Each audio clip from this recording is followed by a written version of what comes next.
El año 1816 es recordado en la historia como una anomalía tan extrema que se ganó un nombre que aún resulta inquietante hoy en día, el año sin verano. A lo largo de Nueva Inglaterra, cayó nieve en junio. Las heladas afectaron las cosechas en julio y agosto. Los ríos se congelaron cuando deberían haber fluido libremente. En Europa, las cosechas fracasaron casi en todas partes a la vez, lo que desencadenó hambrunas, disturbios por alimentos, enfermedades e inestabilidad social a una escala rara vez vista fuera de tiempos de guerra. Millones sufrieron. Cientos de miles murieron. Regiones enteras fueron empujadas al borde del colapso. Durante más de 2 siglos, los historiadores han ofrecido una única y confiable explicación. En abril de 1815, el monte Tambora en Indonesia entró en erupción con una fuerza sin precedentes, la erupción volcánica más grande en la historia registrada. La explosión inyectó enormes cantidades de ceniza y aerosoles de azufre en la atmósfera superior, reflejando la luz solar de regreso al espacio y enfriando el planeta. Según la versión oficial, este velo volcánico opacó el Sol, alteró los patrones climáticos globales y produjo un invierno volcánico breve pero severo que alcanzó su punto máximo en 1816 antes de desvanecerse gradualmente. Caso cerrado. Para la mayoría de las personas, esa explicación parece suficiente. Los volcanes afectan el clima. Tenemos ejemplos modernos. La ciencia parece asentada. Y durante mucho tiempo, la acepté sin dudarlo. Pero cuanto más profundizaba, más incompleta me parecía esa explicación. No errónea, solo insuficiente. La primera señal de advertencia aparece al examinar los registros de temperatura reales de 1816. No se trataba de anomalías sutiles. No se trataba de un enfriamiento leve y uniformemente distribuido. Se trataba de violencia climática. Nieve en Massachusetts durante lo que debería haber sido el pico del verano. Heladas devastadoras que arrasaron repetidamente con los cultivos durante la temporada de crecimiento. Viñedos destruidos. Cosechas de cereales perdidas. Ganado muriendo de hambre. Estos son hechos documentados en diarios, periódicos, bitácoras de transporte y registros agrícolas en múltiples continentes. Sin embargo, lo que a menudo se pasa por alto es lo desigual que fue esta devastación. Algunas regiones experimentaron un colapso catastrófico, mientras que otras reportaron perturbaciones relativamente menores. Los patrones de enfriamiento fueron irregulares y localizados. En algunos lugares, las temperaturas descendieron repentinamente. En otros, las condiciones fluctuaron drásticamente de una semana a otra. Según los modelos estándar de invierno volcánico, la dispersión de cenizas debería producir un enfriamiento más uniforme, guiado por los patrones de circulación atmosférica conocidos. Los efectos deberían extenderse gradualmente y disiparse lentamente. Pero eso no es lo que muestran los datos. En varias regiones, el peor enfriamiento se produce demasiado rápido después de la erupción de Tambora como para coincidir con las cronologías atmosféricas esperadas. Aún más preocupante, algunos registros históricos sugieren patrones climáticos anormales que comenzaron antes de abril de 1815. Esto por sí solo debería plantear serias dudas. Los inviernos volcánicos no preceden a la erupción que supuestamente los causó. Y luego está la recuperación, o la falta de ella. Si 1816 fuera simplemente el resultado de la lenta sedimentación de aerosoles volcánicos en la atmósfera, esperaríamos un retorno gradual a las condiciones climáticas normales. En cambio, la recuperación fue errática. Algunas regiones se recuperaron rápidamente. Otras permanecieron inestables durante años. La cronología no se comporta como debería hacerlo el enfriamiento volcánico. Los científicos atmosféricos reconocen estas irregularidades, pero a menudo se las descarta como variaciones regionales o limitaciones de los datos. Sin embargo, cuando las anomalías se acumulan unas sobre otras, desestimarlas deja de ser una explicación. Y el clima es solo la primera capa del problema. Porque los desastres naturales, incluso los más graves, suelen dejar tras de sí ciertos patrones, dificultades temporales, seguidas de reconstrucción y normalización. Pero lo que siguió a 1816 no fue normalización. Fue transformación. Las sociedades no se recuperaron simplemente, sino que se reorganizaron. Surgieron nuevas instituciones. Los movimientos de población se aceleraron. Los sistemas de gestión, alojamiento y reubicación de las personas se expandieron drásticamente. La escala de la respuesta eclipsa lo que esperaríamos de un evento climático de 18 meses, por muy grave que fuera. Aquí es donde la explicación volcánica empieza a resquebrajarse. Porque si bien un volcán puede oscurecer los cielos y arruinar las cosechas, no explica por qué estructuras sociales enteras se reconfiguraron tras su paso. No explica por qué se institucionalizó la gestión de la población. No explica por qué los gobiernos y las organizaciones movilizaron repentinamente recursos a escala global durante un periodo de supuesta escasez y caos. Cuanto más se examinan las secuelas de 1816, más se percibe que las sociedades respondían no solo al hambre, sino también al desplazamiento. No solo a la hambruna, sino a la pérdida. Como si algo fundamental hubiera sido dañado, algo que no pudiera simplemente replantarse o reconstruirse de la noche a la mañana. La historia oficial nos dice que un volcán causó un mal año. Pero la evidencia sugiere algo más cercano a una ruptura. Y una vez que esa posibilidad entra en la mente, la pregunta se vuelve inevitable: si la explicación volcánica no explica completamente lo que sucedió después, ¿qué más nos estamos perdiendo? Lo que siguió al colapso climático de 1816 no fue un lento ajuste demográfico, sino una ola de movimiento humano sin precedentes en la mayoría de las sociedades, salvo en tiempos de guerra. A lo largo de los continentes, las poblaciones cambiaron abruptamente. Las aldeas se vaciaron. Las ciudades crecieron y luego perdieron a sus habitantes con la misma rapidez. Comunidades enteras parecieron desaparecer del registro histórico. Las historias oficiales describen esto como una migración impulsada por la hambruna, personas que simplemente se desplazaban en busca de alimento y trabajo. Pero al examinar la escala, el tiempo y la organización de estos movimientos, esa explicación comienza a parecer peligrosamente incompleta. En Europa, los efectos fueron inmediatos y brutales. Las malas cosechas empujaron a las poblaciones rurales a las ciudades, ya agobiadas por la escasez. Estallaron disturbios por alimentos en Francia, Gran Bretaña, Suiza y partes de Alemania. Los gobiernos impusieron controles de emergencia, racionamientos y medidas de socorro. Pero lo que rara vez se enfatiza es lo que sucedió después de que la hambruna remitiera. La migración no se detuvo. Se aceleró. Las poblaciones no regresaron a sus regiones originales en cantidades significativas. En cambio, la gente se trasladó al exterior a través de fronteras, océanos, hacia centros de población completamente nuevos. Esto no fue un desplazamiento a corto plazo.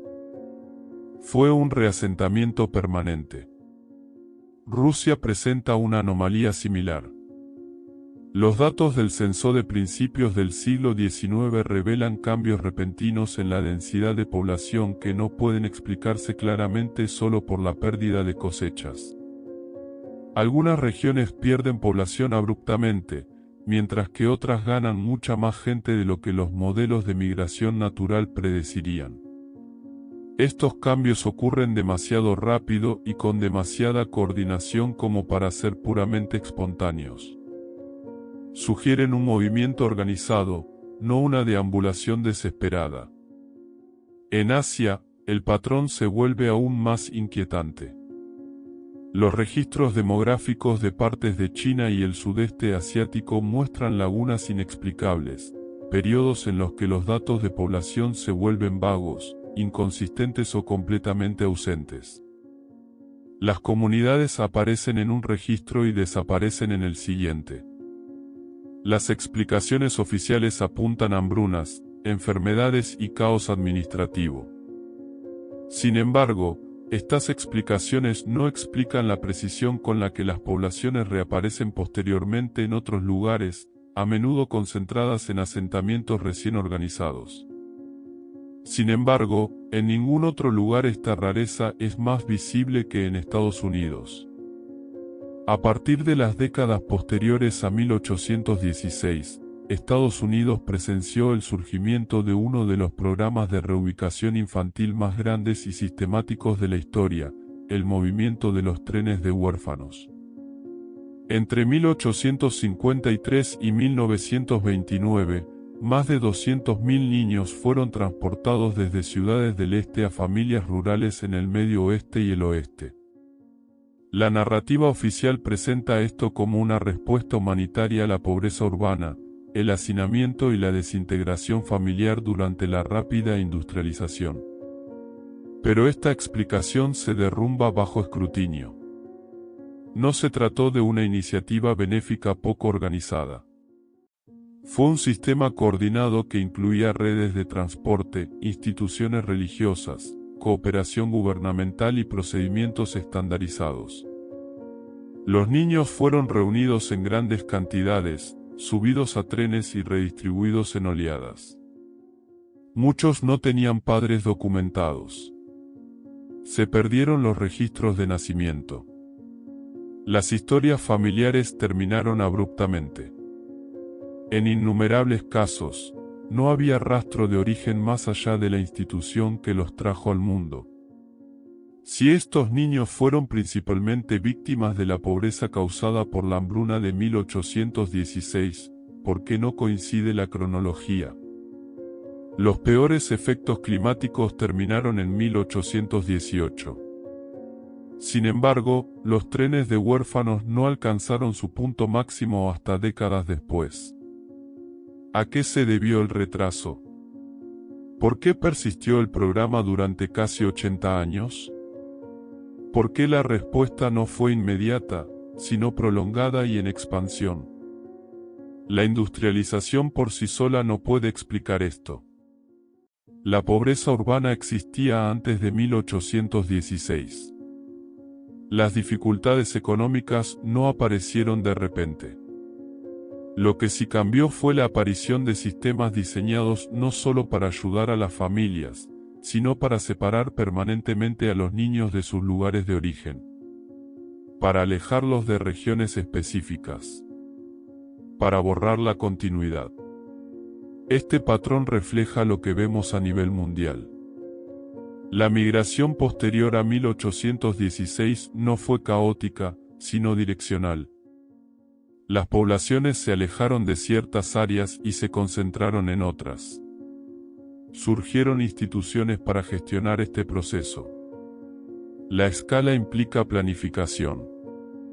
La consistencia implica intención. Si la hambruna hubiera sido el único factor, la reconstrucción de la agricultura local habría sido la prioridad.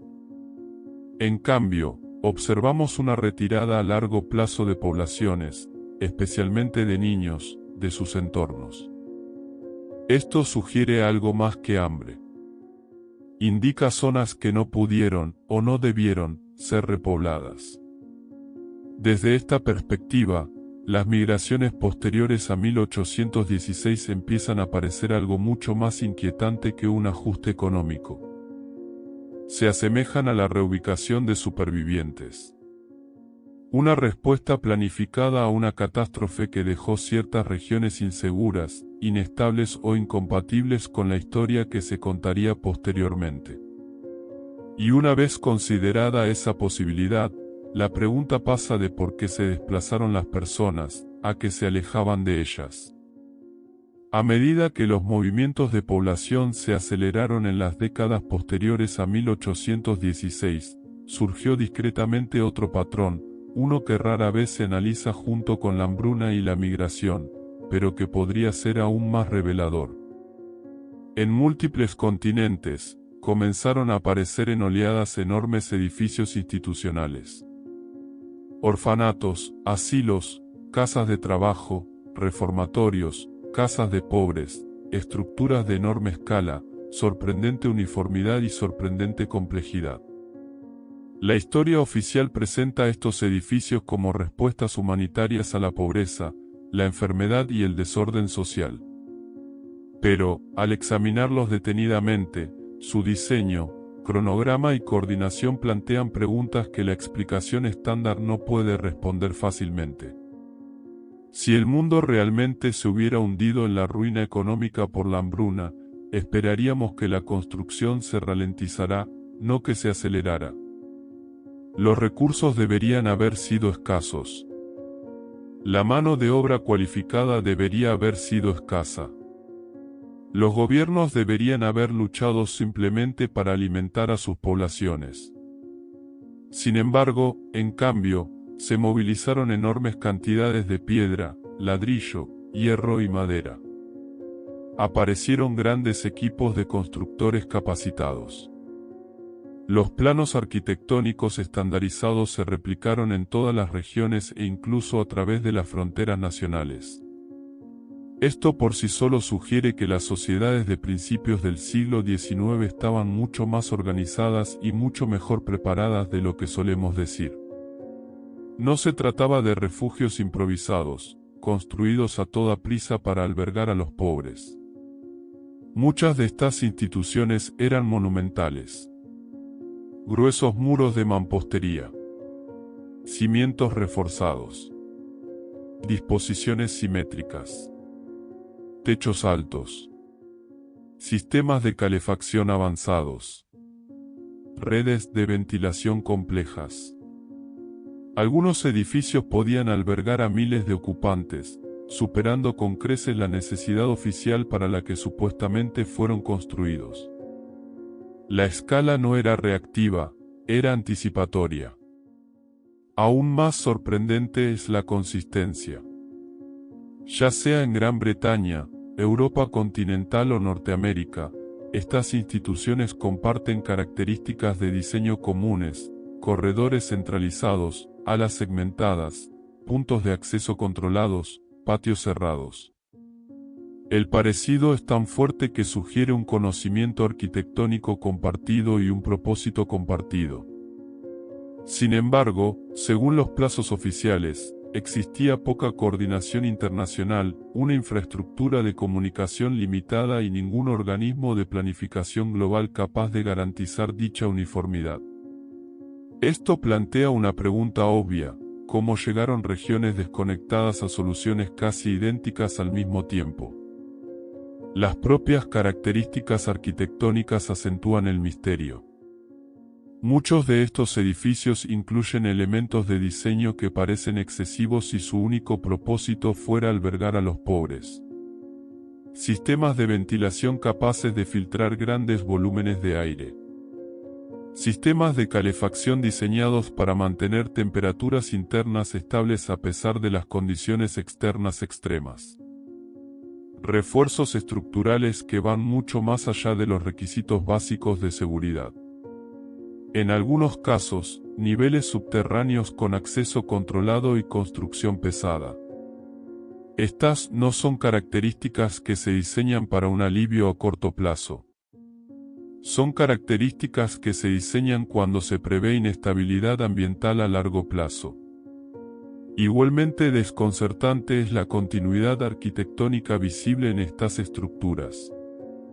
La historia oficial a menudo afirma que los conocimientos avanzados de construcción se perdieron después de la antigüedad y solo se redescubrieron gradualmente durante la Revolución Industrial.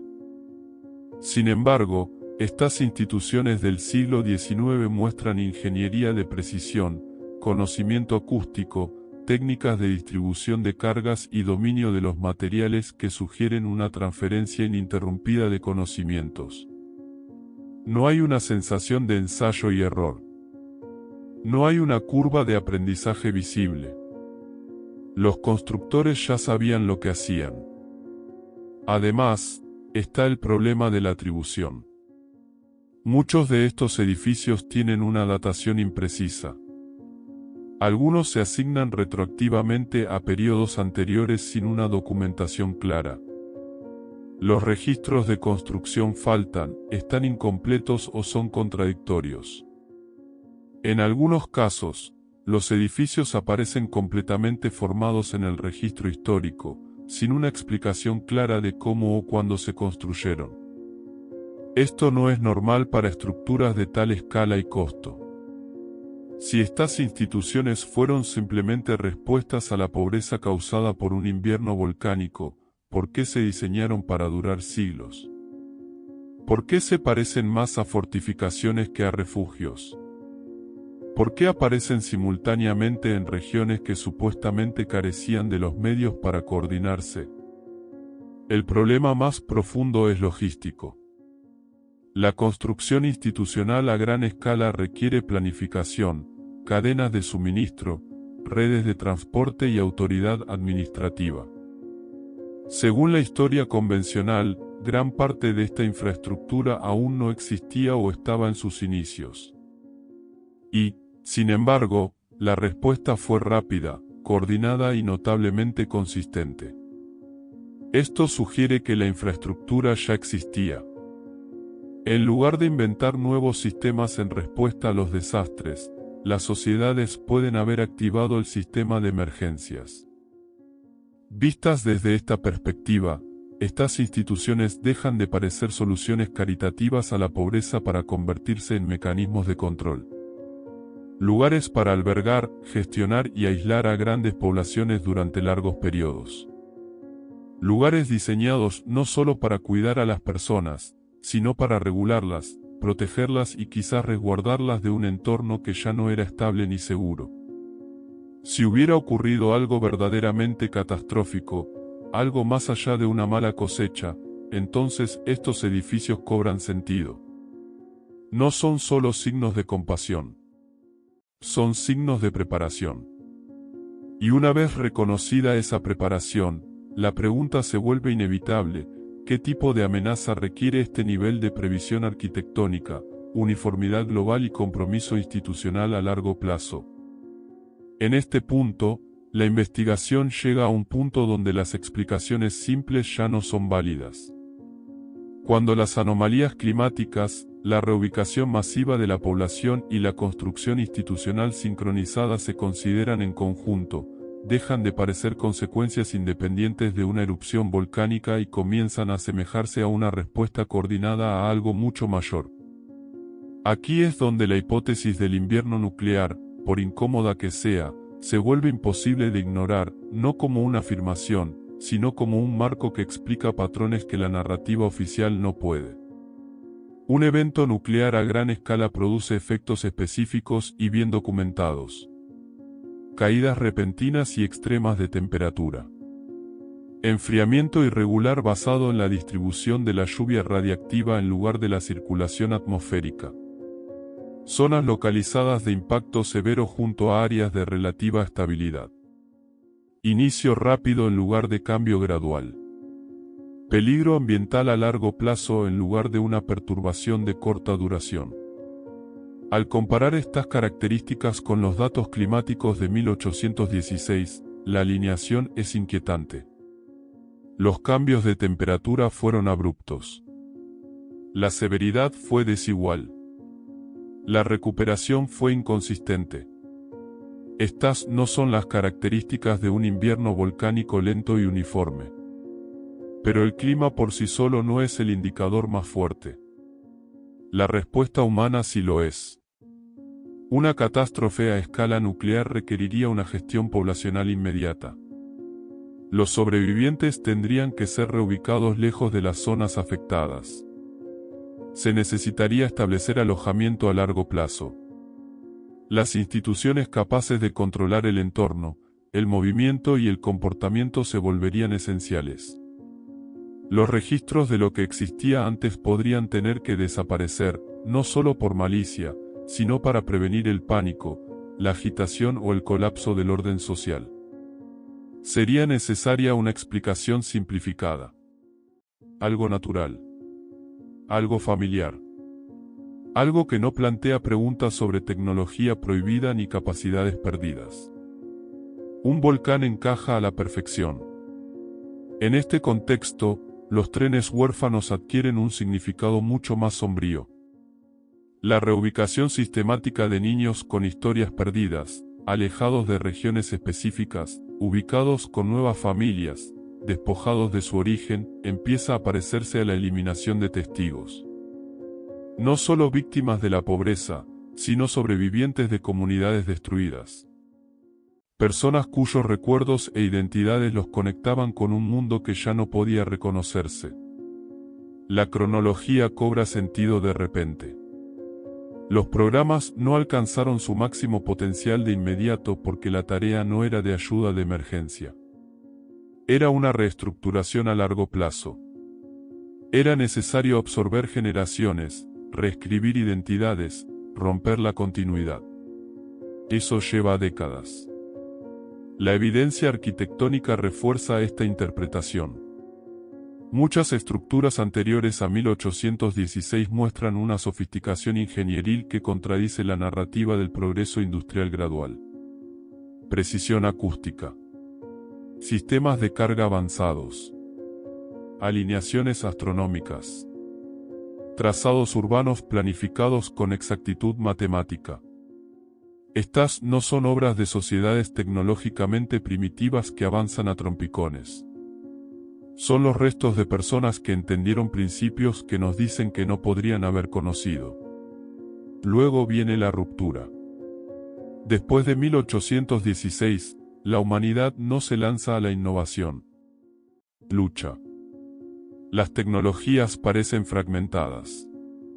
Las habilidades se redescubren. Los métodos resurgen lentamente, como si se reconstruyeran a partir de ruinas. Así no es como se ve la invención. Así es como se ve la recuperación. La diferencia importa. Si realmente hubo una infraestructura avanzada antes de 1816, tecnológica, arquitectónica, organizativa, su destrucción requeriría una explicación que la historia moderna no puede proporcionar cómodamente. Un desastre natural permite la continuidad. Una catástrofe a escala nuclear, no. Implica pérdida de conocimiento, pérdida de sistemas y pérdida de estructuras de autoridad.